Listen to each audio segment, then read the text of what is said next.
President Figueiredo of Brazil inspects a guard of honor on his arrival in Paraguay. He has officially come to open a stage of a mammoth hydroelectric project between the two countries. But there is another purpose to the visit. In his talks with General Alfredo Stroessner of Paraguay, the two leaders were trying to cement links between the two right-wing governments. But there are contrasts as well as similarities. Brazil is moving cautiously back to democracy. Paraguay is still under Stroessner's authoritarian rule. Paraguay remains, in fact, a conservative bastion in a continent of change. By reason or by force is the national motto inscribed on Paraguay's flag. It neatly sums up the president's governing style. Since General Stroessner seized power in 1954, Paraguay has been subject to a continuous state of siege.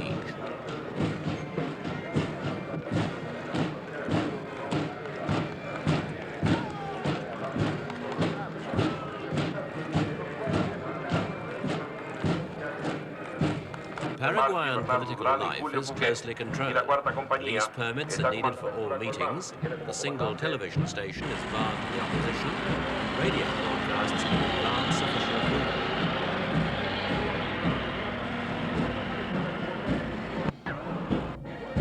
General Stroessner's regime is backed up by the power of his military forces.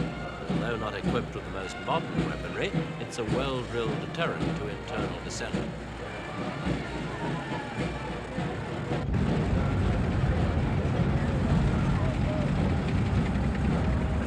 For more than 30 years, the Paraguayan army has been indoctrinated with the ideology of the ruling Colorado Party and its leader.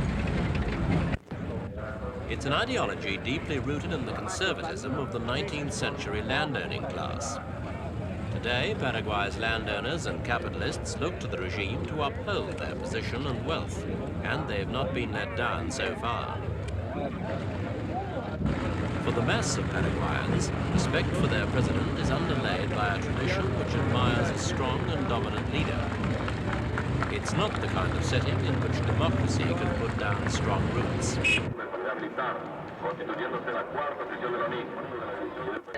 Paraguay is heartland South America. Surrounded by Brazil, Argentina and Bolivia, the country takes its name from the native Guarani Indians and means a place with a great river. Paraguay is in fact a land of several great rivers.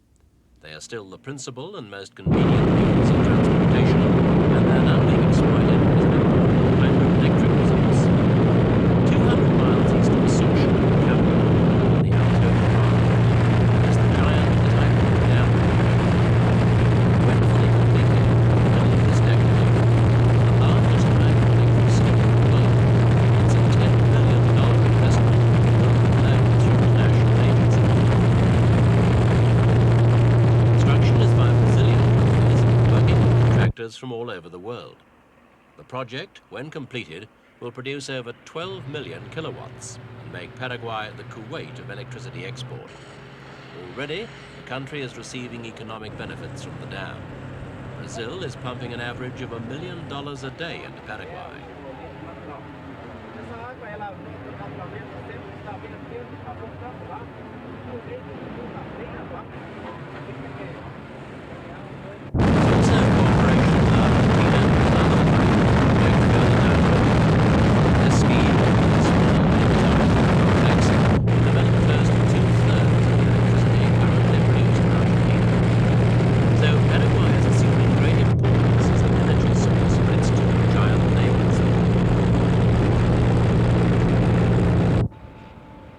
The influx of capital for the hydro construction has changed the face of the capital Asunción.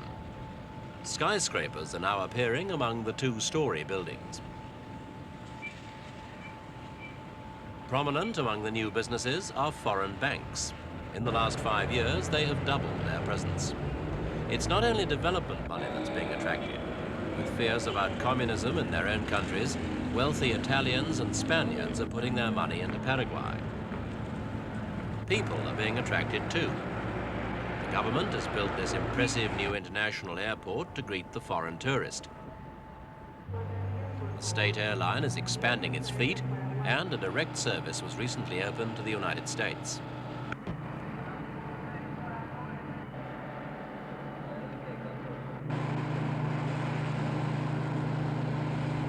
Despite development, the atmosphere of an overgrown village remains.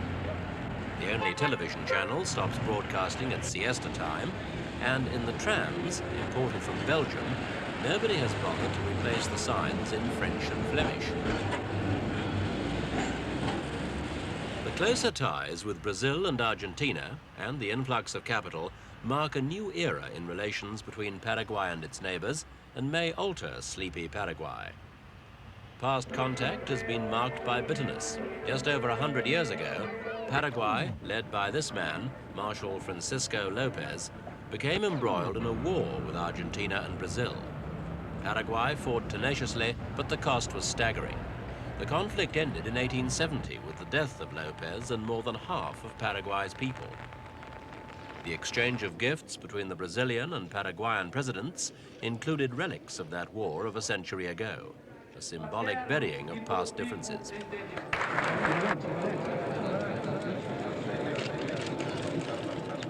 The history of Paraguay over the last 100 years has been a slow recovery from that war, a continued policy of immigration to rebuild the population, and frequent palace revolutions and military interventions in politics.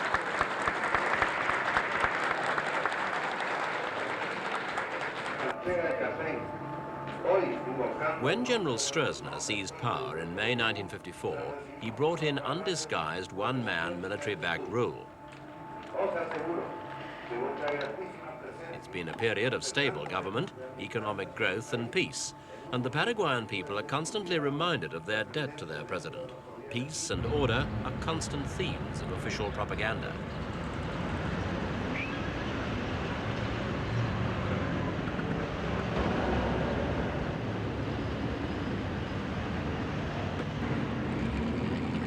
The 67-year-old dictator is now enjoying his 26th year in power. He has remained at the presidential palace by revisions to the national constitution, which once limited presidents to no more than 2 consecutive 2-year terms. The last revision to the constitution in 1977 allowed President Stroessner to remain in office for life. He says that it was a democratic answer to the call of the citizenry.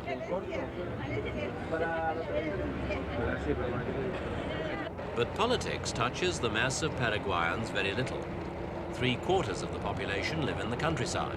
Most of these families maintain themselves by subsistence farming and forestry. Illiteracy is widespread, and social, economic, and cultural life is still largely feudal in character.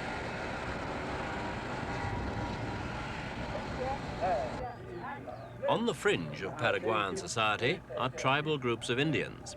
A few still carry on their traditional semi-nomadic way of life. Their existence has changed little since their first contact with Spanish explorers and adventurers.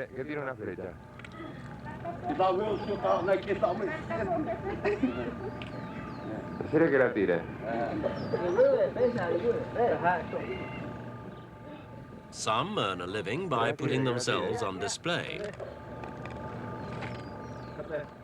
They pose for tourists for a fee. In 1978, a human rights group, Survival International, claimed that the culture of the Paraguayan Indian was being destroyed by President Stroessner's racist regime. Their report stated that Indians were being tortured and enslaved, the women used as prostitutes, and the children trained as domestic servants. The Paraguayan government vigorously denied the charges as a communist lie. In recent months, the accusations of persecution have subsided, perhaps due to action after the widespread publicity they received in 1977 and 1978.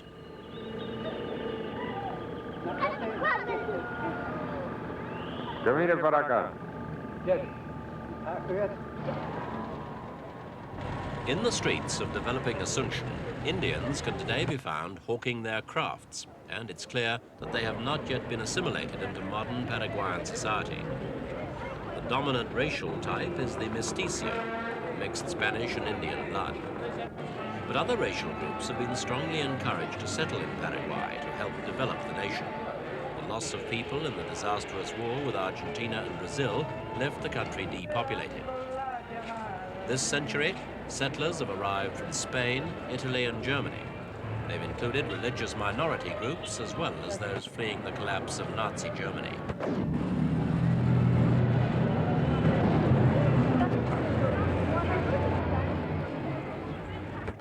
Most new settlers are involved in agriculture, but the country's leading economic activity is not coffee, cotton or timber, it's smuggling.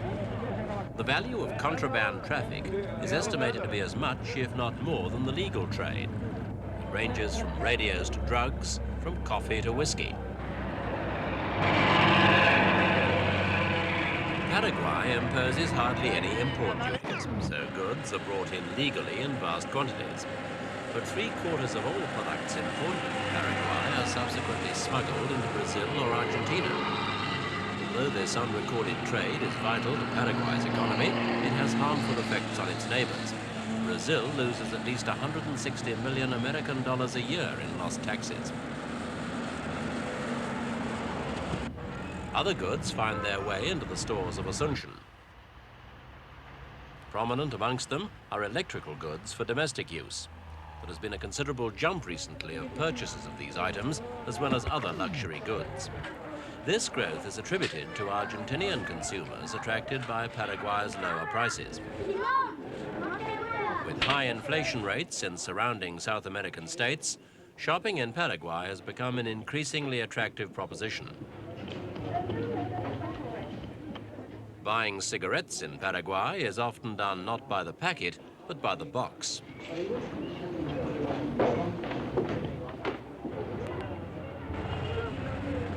Outside on the streets are the pavement vendors who can offer a wide variety, a Swiss watch or a pocket calculator from South Korea.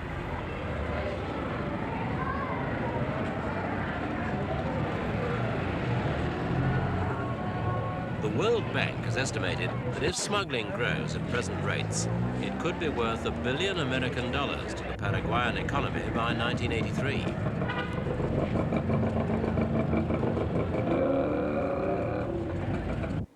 Smuggling has another effect. For many years, it has successfully kept Paraguayan prices down. The local currency, the guarani, has been extremely stable. The president has boasted of his little dollar. Foreign currencies are readily exchangeable in Paraguay, and a flourishing currency black market exists. But the profits of smuggling are hiding growing economic problems. Floods and drought during 1979 seriously reduced agricultural production, and rising oil prices have stimulated an unusually high inflation rate, over 30% last year. The resulting social discontent has led to unprecedented criticism by the pro-government trade union body, the CPT. Its views have been faithfully recorded by the press, as have outspoken attacks by local Colorado Party leaders on corruption and high living among the party's national officials. In the face of criticism, the government acted against 2 Asunción daily newspapers last year. The papers were closed down for 2 months on a charge of insulting the authorities.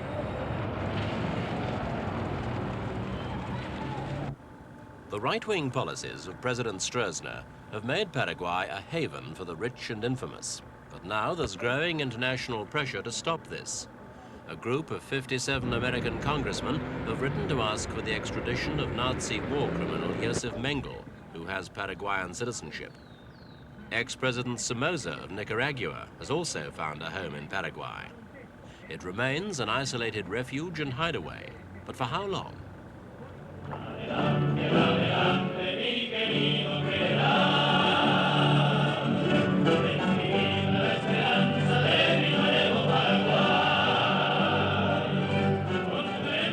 They still sing the praises of President Stroessner, and he retains a firm grasp on the reins of power.